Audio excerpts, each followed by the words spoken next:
In the heart of an unforgiving desert, there flows a river that defies death, the Nile. It winds for thousands of miles through burning sands, a ribbon of life cutting across a sea of dust. Without it, there would be nothing here.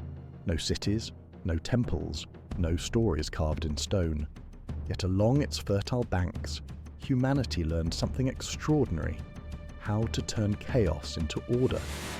When the sun blazed above the dunes and the land cracked with thirst, the Nile delivered salvation. Each year it rose slow and silent, carrying black silt from distant mountains, earth rich enough to awaken the desert. Out of this miracle, a people were born. They learned the rhythm of the floods, the patience of the river, and the balance between survival and faith. To the ancient Egyptians, the Nile wasn't just water, it was a god. They gave it names, built shrines to its flow, and celebrated its return like the rising of the sun. Every grain of sand it touched became sacred, every harvest a divine gift. And yet, beneath that faith was understanding. Quiet observation passed down through generations. They studied the river's moods, its seasons, its signs. They listened, adapted, and learned how to live with it, not against it, but mastery always begins with necessity. And soon the Nile's natural generosity would no longer be enough. Feeding an empire would demand more than prayers to the gods. It would demand invention, the moment when human hands first dare to shape the power of nature itself. Every year, as the distant rains fell in the highlands of Africa, the Nile began its slow and sacred transformation. Its calm blue waters turned the color of clay, swelling and rushing north toward Egypt's waiting lands. To those who lived by its banks, this was no disaster, it was renewal. The floodwaters swept through the valleys, swallowing fields and huts alike, but when they finally receded, they left behind a gift, a layer of black silt so fertile that even the desert could bloom. The Egyptians called this the season of inundation, Akhet. It marked the beginning of their year, a time when hope returned to the earth. When the floods withdrew, Pere began, the season of growth. Farmers sowed seeds into the damp soil following patterns their ancestors had drawn in the sand. Then came Shemu, the harvest, the reward for patience when the granaries filled, and Egypt's people sang hymns of gratitude to the river that sustained them. But the Nile was as unpredictable as it was generous. Some years it rose too high, drowning villages. Other years it barely stirred, leaving the fields dry and cracked. So the Egyptians learned to measure its moods with care. They carved notches into stone pillars called nilometers, recording the height of each flood. A single line could determine life or famine. They turned to the heavens for guidance. Each summer, just before the river began to rise, a brilliant star appeared in the dawn sky, Sirius, the dog star. Its return became a celestial clock, a sign from the gods that the floods were near. Through the marriage of observation and belief, the Egyptians found order in chaos. The Nile became more than a river, it became the heartbeat of civilization. But as Egypt's population grew, the old ways of relying on the floodplain were no longer enough. The people of the Nile would soon face a question their gods could not answer. When the floods could not reach them, how would they reach the water? The desert gave nothing freely.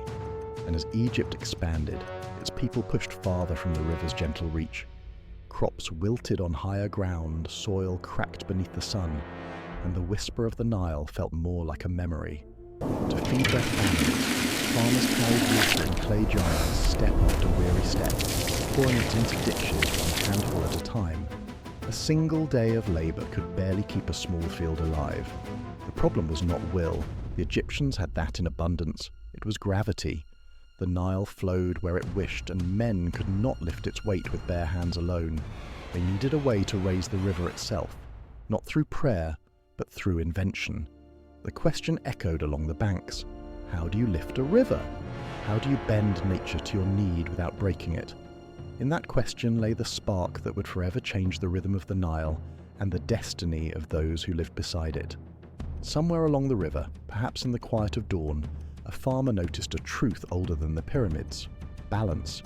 He fixed a pole into the ground, tied a bucket to one end, and hung a stone on the other. When he pulled down the bucket, the stone rose, When he let go, the stone pulled the bucket back. Effort became ease. The Nile began to rise on command. The Shaduf was born. It was simple, a lever, a counterweight, a dream of control turned real. For the first time, one man could lift more water than his strength allowed. Each swing of the pole filled a ditch. Each drop of water turned sand to soil. What began as one man's tool soon lined the riverbanks by the thousands, a forest of wooden arms dipping and rising in rhythm with the sun.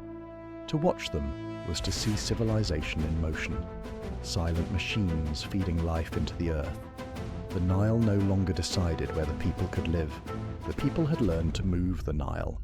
The genius of the Shaduf lay in its simplicity. It required no metal, no gears, no wealth, only wisdom and patience. A trunk of date palm formed the beam, strong yet light. A forked branch became the post. Rope was twisted from papyrus or flax, and a lump of clay or stone served as the counterweight. When the pieces came together, balance did the work. Pull the rope and the bucket descended into the Nile. Release it, and the counterweight swung the bucket high, spilling life into the waiting channels. It was a dance of wood, rope, and water. Ancient physics powered by the rhythm of the human hand. The principle behind it was timeless. Leverage. The same understanding that would one day raise the stones of the pyramids and move ships across oceans. And because it was built from the land itself, the Shaduf could be repaired by anyone, anywhere. Even today, thousands of years later, farmers across Africa and the Middle East still use this same design. A living echo of the first machine that tamed the Nile. With the Shaduf, Egypt transformed. Water no longer stopped at the river's edge. It climbed terraces, filled canals, and spread life deep into the desert. Wheat, barley, and flax rippled beneath the sun. Groves of date palms shaded the fields. Granaries overflowed, and trade boats carried Egypt's surplus to distant shores. Abundance gave birth to power. Food fed armies, surplus fed progress. With the fields secure, builders could raise temples to the gods. Scribes could carve knowledge into stone, and rulers could dream of eternity. Even the workers who built the pyramids were paid not in gold, but in bread and beer, wages born from the steady rhythm of the Shaduf. It was more than a tool. It was the silent heartbeat of an empire. Without it, Egypt might have remained a river valley. With it, the desert itself became a kingdom. Centuries passed, but the idea endured. Across Mesopotamia, India, and Persia, farmers built their own versions, adapting it to new rivers and new lands. The design evolved into the sakia, a water wheel turned by animals, and later into the noria, powered by the river's own current. Each generation added its own touch, but the heart of the invention, a lever and a counterweight, never changed. The Shaduf proved something profound, that true progress begins with simplicity. A single idea, understood deeply, can shape the world for millennia. From this humble device came a lineage of machines that would lift water, turn mills, and eventually power cities. Its legacy still ripples through the story of human survival. The moment we first realized that knowledge could move mountains or raise rivers. When we think of Egypt, we remember the pyramids, the pharaohs, and the gods. But beneath the monuments lies a simpler truth. Civilization begins with survival.